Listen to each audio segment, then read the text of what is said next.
Good morning to all. आज हम पढ़ेंगे कक्षा 5 व्याकरण संबोध पाठ 11 अविकारी शब्द। आज हम पढ़ेंगे अविकारी शब्द। लिंग वचन काल संज्ञा या सर्वनाम कोई बदले, कोई भी बदले पर नहीं बदले मेरा काम। तभी तो भाषा ने दिया मुझको अव्यय या अविकारी नाम। लिंग वचन काल संज्ञा या सर्वनाम कोई भी बदल जाए पर नहीं बदले मेरा काम। तभी तो भाषा ने दिया अव्यय या अविकारी नाम। तो इसमें बताया गया है कि अव्यय किसे कहते हैं।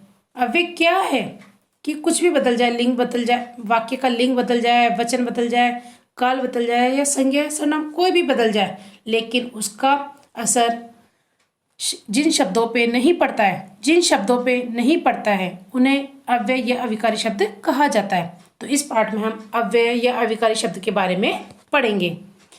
यहाँ कुछ उदाहरण दिए गए। हिरन तेज भागता है। प्रथम और मनु चित्र हैं।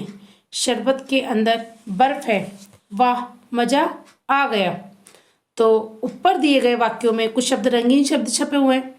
तो रंगीन शब्द जैसे प्रथम वाक्य में छपा हुआ है तेज, तेज, और के अंदर वाह, ऐसे शब्द है जिनमें संज्ञा, सर्वनाम, लिंग, वचन या काल आदि के कारण कोई परिवर्तन नहीं हो रहा है। हिरन तेज भाग रहा है। यहाँ 2 हिरन होते, 3 हिरन होते या बहुत सारे होते, यानी कि ये बहुवचन में हो जाते। ठीक, वचन का किसी भी काल में होता है। हिरण कल तेज भागता है, या हिरण आज बहुत तेज भागता है, या बहुत सारे हिरण तेज भागते हैं। तेज शब्द वही है। इस शब्द पर वचन का, लिंग का कोई परिवर्तन नहीं आया है। प्रथम और मनु मित्र है। तुम और प्रथम और मनु, यहाँ पर हम और वचन जोड़ दे, बहुवचन कर दे, मैं, प्रथम और मनु, तो शब्द वही रहेगा। और पे कोई असर नहीं पड़ा है। शरबत के अंदर बर्फ है। तो शरबतों के अंदर बर्फ है, शरबतों के अंदर, तो हमने यहाँ बहुवचन भी कर दिया। हम यहाँ कोई काल भी परिवर्तन कर सकते हैं, लेकिन के अंदर शब्द के ऊपर कोई परिवर्तन नहीं आएगा। तो कुछ शब्द ऐसे होते हैं जिन पर संज्ञा, सर्वनाम, लिंग, वचन या काल आदि के कारण कोई परिवर्तन नहीं होता है। तो जैसे यहाँ और कुछ उदाहरण दिए हुए हैं। लड़का तेज भागता है, लड़का तेज चलता है, वे तेज चलते हैं, लड़कियां तेज चलेगी। तो तेज शब्द है, तेज शब्द दिया हुआ है। यहाँ पे एक शब्द दिया गया है तेज, तो हमने उसका लिंग चेंज कर दिया, लड़का, लड़का। यहाँ हमने दूसरी जगह कर दिया लड़कियां, और 20 वाले वाक्य में हमने कर दिया वे। तो यहाँ पर हमने उनका वचन परिवर्तन कर दिया, एक वचन, लिंग परिवर्तन कर दिया लड़कियां, लेकिन वो तेज शब्द जैसा का जैसा ही है। तो तेज शब्द पर लिंग का और वचन का कोई परिवर्तन नहीं हुआ है, उनसे कोई असर नहीं हुआ है उस शब्द पर, तेज शब्द पर। तो ऐसे शब्दों को अव्यय या अविकारी शब्द कहते हैं।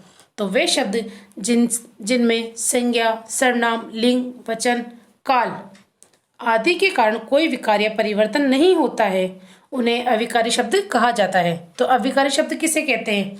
वे शब्द जिन पर संज्ञा हो, सर्वनाम हो, लिंग, वचन, काल आदि के कारण कोई विकार या परिवर्तन, विकार यानी कि कोई भी परिवर्तन नहीं आता है। वे शब्द वैसे के वैसे ही रहते हैं, उन पर इनसे कोई असर नहीं पड़ता है। तो उन्हें क्या कहा जाता है? अविकारी शब्द, या उन्हें हम अव्यय भी कह सकते हैं। अव्यय का ही दूसरा नाम है अविकारी शब्द। अब हम पढ़ेंगे अविकारी शब्द के प्रकार। अविकारी शब्द कितने प्रकार के होते हैं? अविकारी शब्द 4 प्रकार के होते हैं। अविकारी शब्द के कितने प्रकार है? 4 प्रकार। प्रथम है क्रिया विशेषण, दूसरा है संबंध बोधक, तृतीय है विस्मयादि बोधक, चतुर्थ है समुच्चय बोधक। यहाँ 4 उदाहरण, 4 प्रकार दिए गए हैं। पहला है क्रिया विशेषण, दूसरा है संबंध बोधक, तृतीय है समुच्चय बोधक, चतुर्थ है विस्मयादि बोधक। इस वीडियो में हम आज सिर्फ क्रिया विशेषण के बारे में ही पढ़ेंगे। अविकारी शब्द के एक प्रकार क्रिया विशेषण के बारे में यहाँ हम पढ़ेंगे।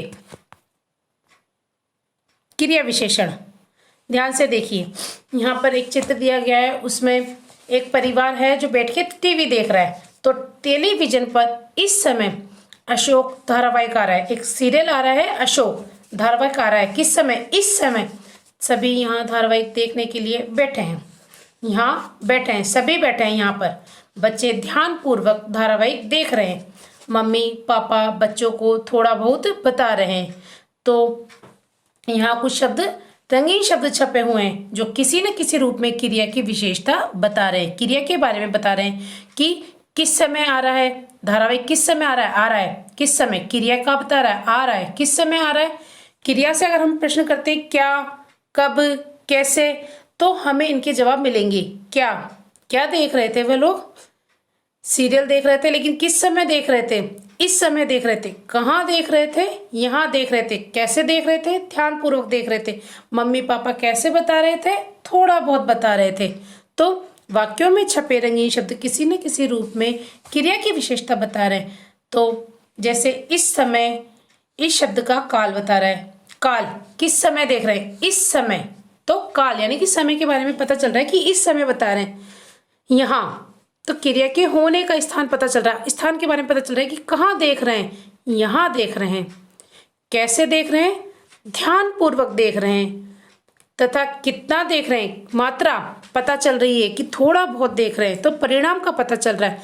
तो जो शब्द क्रिया का स्थान, काल, रीति तथा परिणाम से संबंधित विशेषताएं बताते हैं, जो शब्द क्रिया का स्थान, काल, रीति तथा परिणाम से संबंधित विशेषताएं बताते, परिणाम में मैंने आपको मात्रा बताया था।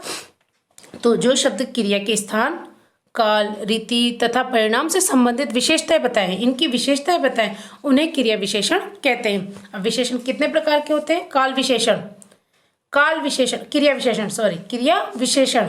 यहाँ हम क्रिया विशेषण पढ़ रहे हैं, यानी कि क्रिया की विशेषता बता रहे हैं। क्रिया विशेषण 4 प्रकार के होते हैं। अब क्रिया विशेषण के भेद है। पहले हमने पढ़ा था कि क्रिया विशेषण, अब क्रिया विशेषण कितने प्रकार के होते हैं? क्रिया विशेषण 4 प्रकार के होते हैं। कालवाचक, स्थानवाचक, रीतिवाचक और परिमाणवाचक। क्रिया विशेषण कितने प्रकार के होते हैं? 4 प्रकार के। कालवाचक, स्थानवाचक, रीतिवाचक और परिमाणवाचक। तो आइए देखते हैं, सर्वप्रथम पढ़ते हैं कालवाचक विशेषण। काल, काल नाम से ही पता चल रहा है, कालवाचक यानी कि समय के बारे में बता रहा है। कालवाचक यानी कि समय का अर्थ पता चल रहा है। उदाहरण देखिए, पिताजी प्रतिदिन योग करते हैं। प्रतिदिन। समर्थ अभी अभी मैच जीतकर आया है। आज सूर्य ग्रहण होगा। समय का पता चल रहा है, यानी कि काल का पता चल रहा है कि प्रतिदिन हुआ है या अभी अभी हुआ है कि आज हुआ है। तो समय, समय का, क्रिया के समय होने का पता चल रहा है कि क्रिया किस समय हो रही है। तो नाम से ही पता चल रहा है हमें कालवाचक विशेषण, क्रिया विशेषण। तो किसकी विशेषता बता रही? क्रिया समय की विशेषता बता रही। तो इन वाक्यों में प्रतिदिन, अभी अभी और आज शब्द क्रिया के होने का समय बता रहे हैं। तो जो शब्द क्रिया के होने का काल या समय बताते हैं, उन्हें कालवाचक विशेषण, क्रिया विशेषण कहते हैं। कालवाचक क्रिया विशेषण किसे कहते हैं? जो शब्द क्रिया के होने का समय बताते हैं। नाम से ही पता चल रहा है, इसलिए साधारण सही वाक्य है कि जो शब्द क्रिया के होने का समय बताते हैं, उन्हें कालवाचक क्रिया विशेषण कहते हैं। जैसे आज, परसों, कल, सदा, तब, प्रतिदिन, हमेशा आदि। जब हम क्रिया के साथ कब प्रश्न करें, कब, कब हुआ कार्य, तो उसका उत्तर हमें मिलेगा, वह कालवाचक क्रिया विशेषण कहलाएगा। जैसे वाक्य, दिवा आज विद्यालय जाएगी, तो हमने प्रश्न किया कब जाएगी, कब जाएगी। हम प्रश्न करते हैं क्रिया से कि कब, तो हमें उत्तर मिल जाएगा आज जाएगी। तो जो उत्तर मिलता है वह कालवाचक क्रिया विशेषण होगा। फिर आता है स्थानवाचक क्रिया विशेषण। लट्टू इधर उधर घूम रहा है। कुछ उदाहरण देख रहे हैं। लट्टू इधर उधर घूम रहा है। यहाँ फुटबॉल मैच होगा। बच्चे अंदर बैठे हैं। तो यहाँ पर स्थानवाचक, स्थान यानी जगह, स्थान का मतलब आप सब जानते हैं जगह। तो इधर उधर, यहाँ, अंदर, तो क्रिया के होने का स्थान बता रहे हैं। तो जो शब्द क्रिया के होने का स्थान बताते हैं, उन्हें स्थानवाचक क्रिया विशेषण कहते हैं। समय का बता रहे थे तब कालवाचक हो गया, अब स्थान का बता रहे हैं तो स्थानवाचक हो गया। तो जो शब्द क्रिया के होने का स्थान बताते हैं, उन्हें स्थानवाचक विशेषण, क्रिया विशेषण कहते हैं। जैसे बाहर, सर्वत्र यानी सभी जगह, चारों ओर, नीचे, ऊपर। तो ये क्या बता रहे हैं? हमें स्थान बता रहे हैं। तो क्रिया के साथ कहाँ, कहाँ प्रश्न करेंगे? पहले हमने प्रश्न किया था कब, अब क्रिया के साथ हम क्या प्रश्न कर रहे हैं? कहाँ। तो इस प्रश्न का करने पर हमें जो उत्तर मिलता है वह स्थान उत्तर मिलेगा, तो वह कहलाएगा स्थानवाचक क्रिया विशेषण। तो यहाँ वाक्य दिया हुआ है हवाई जहाज ऊपर उड़ रहा है, कहाँ उड़ रहा है? तो ऊपर उड़ रहा है, तो हमें स्थान के बारे में पता चल रहा है। नेक्स्ट है रीतिवाचक क्रिया विशेषण। रीतिवाचक क्रिया विशेषण, तो रीति का पता चल रहा है हमें, कैसे होना के तरीका का पता चल रहा है, तरीका का पता चल रहा है, उसके होने के तरीका किस प्रकार हो रहा है। शतरंज ध्यान पूर्वक खेलना पड़ता है, कैसे खेलना पड़ता है? ध्यान पूर्वक खेलने पड़ता है। खरगोश तेज दौड़ता है, कैसे दौड़ता है? तेज दौड़ता है। नानाजी अचानक आ गए, कैसे आ गए? अचानक आ गए। तो इन वाक्यों में ध्यान पूर्वक, तेज तथा अचानक क्रिया के होने का तरीका बता रहे हैं। तो क्रिया के होने का तरीका या रीति बताने वाले शब्दों को रीतिवाचक क्रिया विशेषण कहते हैं। जैसे धीरे धीरे, हंसते हंसते, शांतिपूर्वक, शीघ्रता से, अनायास, अचानक, जल्दी। तो ये होने के तरीके पता चल रहे हैं, उनके कैसे हो रहे हैं वह, तो उसका पता चल रहा है। तो क्रिया के साथ हम कैसे प्रश्न करेंगे, कैसे कैसे कार्य हो रहा है, तो इस प्रश्न का जो हमें उत्तर मिलेगा वह रीतिवाचक क्रिया विशेषण कहलाएगा। तो यहाँ हमें एक प्रश्न दिया गया है, प्रथम आने के लिए लगातार अभ्यास करें। एक वाक्य दिया गया है, प्रथम आने के लिए लगातार प्रयास करें। तो कैसे, इस वाक्य से हम प्रश्न करते हैं कैसे अभ्यास करें, किस प्रकार या कैसे अभ्यास करें। तो कैसे करें? लगातार। तो जो ये उत्तर मिला है हमें लगातार, वह होगा रीतिवाचक क्रिया विशेषण। नेक्स्ट है परिमाणवाचक क्रिया विशेषण। परिमाण, मात्रा का पता चलेगा इसमें, मात्रा। गर्मी में पानी ज्यादा पीना चाहिए, मिठाई कम खाओ, खूब हंसना स्वास्थ्य के लिए अच्छा होता है। तो यहाँ मात्रा पता चल रही, ज्यादा, कम, खूब आदि क्रियाएं मात्रा को बता रही है। तो इन वाक्यों में क्या पता चल रहा है? ज्यादा, कम, खूब शब्द क्रिया की मात्रा या परिणाम बता रहे हैं। तो जिन शब्दों से क्रिया की मात्रा या परिणाम का बोध होता है, परिमाण मतलब होता है मात्रा। तो जिन शब्दों से क्रिया की मात्रा या परिमाण का बोध होता है उन्हें परिमाणवाचक क्रिया विशेषण कहते हैं। जैसे काफी, पर्याप्त, जितना, उतना, पूरा, थोड़ा, अधिक, बिल्कुल, लगभग आदि शब्द ऐसे हैं, तो इनसे मात्रा का पता चलता है। तो क्रिया के साथ हम कितना प्रश्न करते हैं, कितना, क्रिया के साथ जब कितना प्रश्न करने पर जो उत्तर मिलता है वह परिमाणवाचक क्रिया विशेषण कहलाएगा। जैसे यहाँ एक वाक्य दिया गया है कि अधिक बोलना अच्छा नहीं होता, तो कितना बोलना? अधिक बोलना। तो हमें कितने का क्या उत्तर मिल रहा है? यहाँ पे अधिक बोलना, तो अधिक बोलना यहाँ पर उत्तर मिल रहा है। तो यहाँ पर क्या हुआ? परिमाण, मात्रा का पता चल रहा है, परिमाणवाचक क्रिया विशेषण यानी कि मात्रा का पता चल रहा है। अब विशेषण और क्रिया विशेषण दोनों में क्या अंतर होता है? विशेषण है और क्रिया विशेषण है, अब इन दोनों में क्या अंतर होता है? तो विशेषण किसे कहते हैं? मैंने आपको बताया था कि जो शब्द संज्ञा या सर्वनाम की विशेषता बताते हैं। जब कोई शब्द संज्ञा या सर्वनाम की विशेषता बताते हैं, संज्ञा या सर्वनाम की विशेषता बताने वाले शब्दों को विशेषण कहा जाता है। जबकि यहाँ क्या हो रहा है? क्रिया की विशेषता बताई जा रही है। तो जब क्रिया के साथ लगकर क्रिया की विशेषता बताए तो क्रिया विशेषण हो जाता है। जैसे देखिए एक वाक्य दिया गया है, विशेषण, मानसी सुंदर है, मानसी सुंदर है। तो यहाँ किसकी विशेषता बताई जा रही है? संज्ञा की। संज्ञा, सर्वनाम, किसी की विशेषता बताई जाती है। अब संज्ञा, आपको पता है किसी का नाम भी हो सकता है, तो मानसी सुंदर है, तो यहाँ पर किसकी विशेषता बताई जा रही है? एक नाम की, मानसी की। मानसी सुंदर है। गमले में बहुत पौधे हैं, गमले में बहुत पौधे हैं, तो यहाँ किसकी विशेषता बताई जा रही है? गमले की।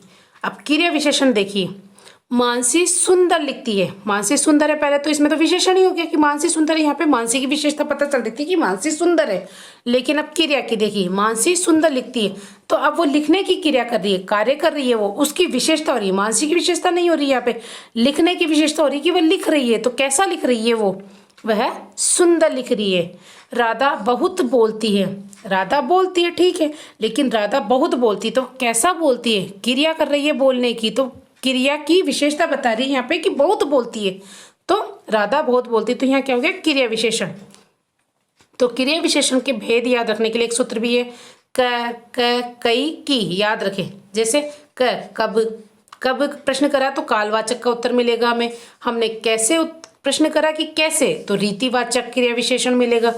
क मीन्स कहाँ, तो स्थानवाचक, कहाँ हमने प्रश्न करा क्रिया से हम जब प्रश्न करते हैं कहाँ, तो स्थानवाचक क्रिया विशेषण मिलेगा। कितना, मात्रा, परिमाणवाचक क्रिया विशेषण मिलेगा। तो क्रिया से जब हम कब, कहाँ, कैसे, कितना आदि प्रश्न करते हैं तो इनका जब उत्तर मिलता है तो वो क्रिया विशेषण मिलेगा। और ये इसके भेद होते हैं, कालवाचक, रीतिवाचक, स्थानवाचक और